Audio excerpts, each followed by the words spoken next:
What is happening, y'all? Thanks for joining the channel again. If you're new to the channel, please consider subscribing if you're interested in 5th gen 4Runner content, as this channel will be more heavily focused on that. Or if you just like what you see, please consider subscribing and liking this video. Today I just want to do one more video on the Tundra, my final rant. And really what I want to do is I want to talk about why I moved on from the Tundra and then why I decided to go with a 4Runner and stick with Toyota in general. I have a lot of videos that outline the shortcomings of this truck, but again, I just want to do one last video, get this Tundra behind me, and then just move forward with enjoying my 4Runner. But I just want to put out this honest content about this truck, the Tundra, just because there's still a lot of questions that I get in the comment section about, like, why did you buy the Tundra in the first place? You know, you're blowing these issues out of proportion, blah blah blah. So I just want to address this one more time and then talk about why I went with the 4Runner. So as you guys know from my videos, the Tundra had a multitude of issues, and I actually wrote them all down, and I'll go over the list. But if you're new to the channel and don't want to go through all my quality control videos, I'll just outline the major issues that my truck has had, or at least the Tundra had, in my 3 months of ownership. So I had the truck for about a little over 3 months, about 5,000 miles, and I had multiple issues. I had 10 issues that I actually wrote down. So, you know, I had a rear diff issue, which you guys know, that was the major issue that I had. There's a problem.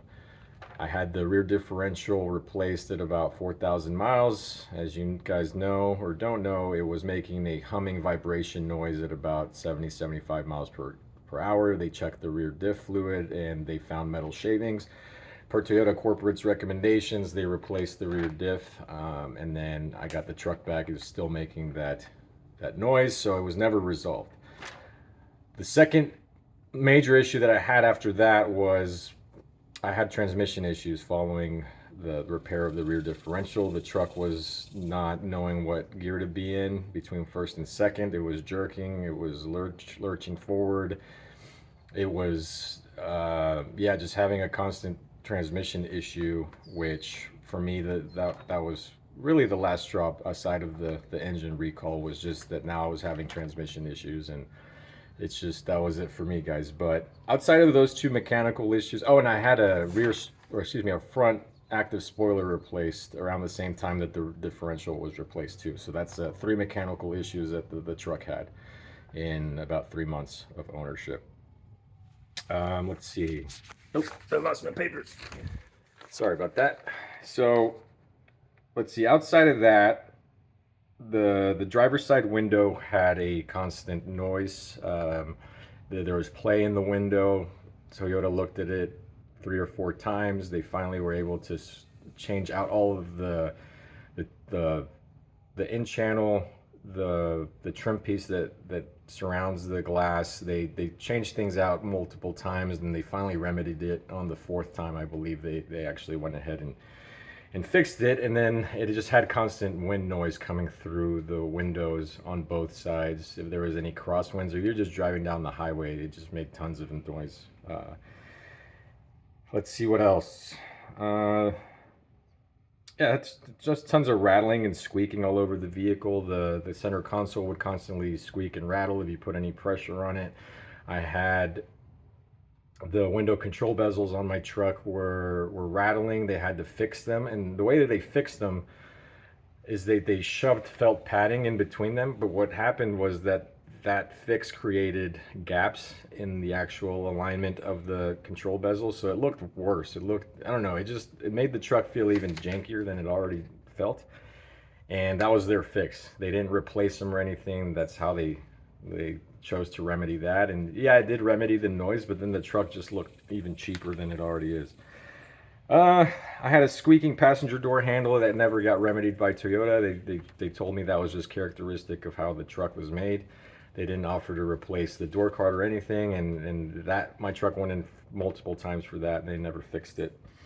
There was paint chips on the tailgate. Again, neither the dealership nor Toyota corporate took responsibility for that. There was two chips, the exact same size on the exact same left and right side that looked like just paint. They looked like gouges that paint was just missing from the factory. And again, Toyota refused to take any responsibility for it, and they said that that was characteristic of the truck. There was also a huge discrepancy in how the tailgate aligned. So on the left and right side, there was different sized gaps, and that let in water and all kinds of dust. It's very characteristic of these third-gen Tundras, but I had that issue. I had loose connector pins for the 7-pin connector on the back. I literally pulled it out completely when disconnecting my trailer. It was just always flimsy and cheap. I think Max Powell has a video on YouTube when he's explaining the shortcomings of his Tundra. He mentions that, so I would check that out. I talked about the active spoiler, and then at the end, the engine recall. For me, that was the last straw.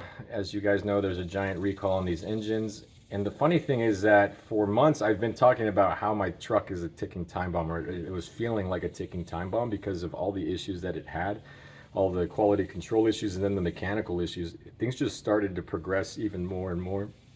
And the writing was on the wall. And then funny enough, I got a lot of crap from Toyota fanboys and just people commenting in my videos that I was just whining and complaining, and then Toyota goes ahead and recalls 100,000 engines. So I just found it fascinating that, I was sharing my honest ownership experience, and then as things progressively got worse, Toyota came out with this recall that just kind of aligned. But again, I just find it fascinating.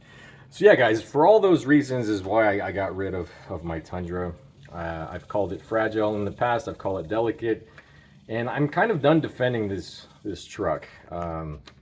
I know I misspoke in my last video, and I called it a solid vehicle. And what I meant to say is that when everything's working and everything's aligned and it's not rattling and it's not falling apart and it's not in the shop, yeah, it's a solid vehicle. But ultimately, that wasn't the case. And the truck is delicate. It is fragile. It's a piece of shit. I'm just gonna go out and say it. I don't like to cuss, but it's a piece of shit. So I got rid of it. And why I didn't consider another full-size truck is just because my ownership experience with the Tundra was that bad, that I decided that I didn't want to gamble with any other full-size truck out there. The only one I was strongly considering was the Titan, just because I'd owned a Frontier before, and my Frontier was super old school, reliable. It was great. And the more I thought about it, with the Titan being discontinued and then just the reputation of the other manufacturers, I was just disillusioned with owning a full-size truck. None of them really spoke to me, and I just didn't feel like I would be happy, and I would just kind of do the same thing with another manufacturer, honestly. So that brought me to really thinking about, what I should get after the Tundra. As I mentioned in my previous video, there wasn't a lot of second-gen Tundras out there. I particularly don't like how they drive, and the 4Runner doesn't get great gas mileage, but that second gen is even worse, and I don't know, it just didn't really speak to me.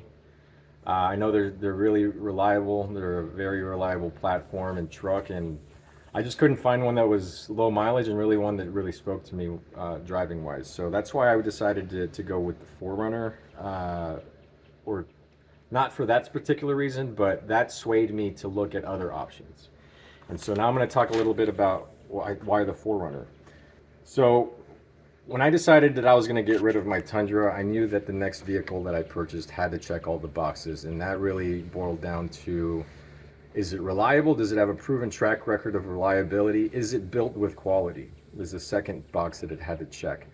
And after living with the third-gen Tundra, I really started to appreciate and miss what I had in my Frontier, because that vehicle, and I've mentioned this in other videos, it really felt solid, well built, put together.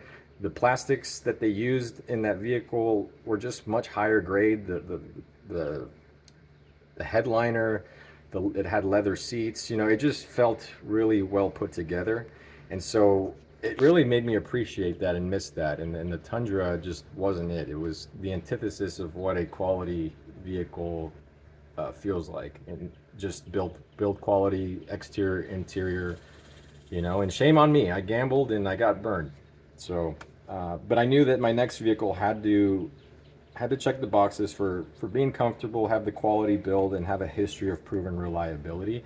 And when I looked across the board to other manufacturers, there's just not a vehicle out there that checked those boxes for me, especially in the full-size truck segment. It really boiled down to looking at mid-size trucks.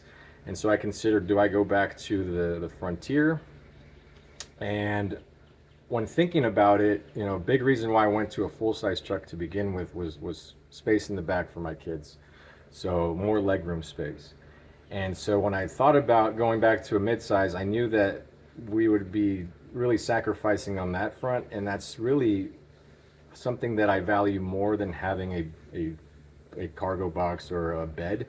Even though I do haul bikes quite often, and we go camping quite often, and we do, you know, we like to get out and explore and tow. So, you know, for me, it really boiled down to what vehicle was going to give us that flexibility, that utility, and that sorry, people keep texting me, that versatility. And it just came down to the 4Runner. The 4Runner checked all the boxes, even though it's a Toyota, and I had a really negative experience with the Tundra and with customer service. And I'm going to do a different video on my experience with customer care and their advocacy program. Yeah, I'm not going to get started with that, but there will be a follow-up video because I'm still embattled with them right now. But yeah, the 4Runner just checked all the boxes. I'm looking down at my paper now. It just checked the boxes for comfortability, quality, and a proven track record. Yes, we're sacrificing still on the space in the back, going from full size to this. I'm sacrificing by not having a bed. I'm gonna have to Tetris some things here in the 4Runner in the back. Probably end up going with like a Gobi stealth rack and throwing things on the rack when we go exploring and camping and things like that. And obviously the towing is going to be a lot different with the 4Runner than the Tundra. Although our trailer, it's not huge. I'll show you guys real quick. It's a Valiant XTD. I think dry, it's probably about 3,000 pounds, maybe a little less. And then with all our gear and stuff, I'm probably pushing 3,500 pounds. So, you know, I think the 4Runner will tow it fine. My Frontier towed it fine. You know, I tow once a month. I'm not too worried about that. And so, yeah, guys, that's... Oh, and then a big reason why I went with the 4Runner as well is it just has tons of character. Outside of just how quality it's put together and built, and it's quality that you can feel and touch. It just has tons of character when driving. It really just feels like a unique vehicle compared to the Tundra, which, although it drove well, it just had zero character. It just felt very, very bland and plain. You know, it is what it is, guys. And again, I just wanted to get all this stuff off my chest because I'm looking forward to moving on from the Tundra, but I still wanted to put out this information for those of you who are still on the fence with the 3rd gen Tundra. I don't know how much more information you guys need. It's all out there. But again, I always want to just provide my honest ownership experience. There's a lot of quote unquote automotive journalists out there that are just going to tell you how great these trucks are and not bring a really objective view to the table. And I think I've provided you all a really honest view of what's going on with this truck. And I hate to say it, but I've been calling it for months now. The truck sucks. When it does work together and everything falls and aligns perfectly like the planets, yeah, the truck's solid. But again, I misspoke in my last video. But anyway, guys, that's the reason why I went with the 4Runner. I'm going to be doing a full review of the 4Runner, kind of walk y'all through the, you know, all the quirks and all of the fun things about it. Show y'all the quality of it. But yeah, I'll do a full review of it, guys. But until then, hope y'all are good, and stay tuned till the next one. Thanks for joining.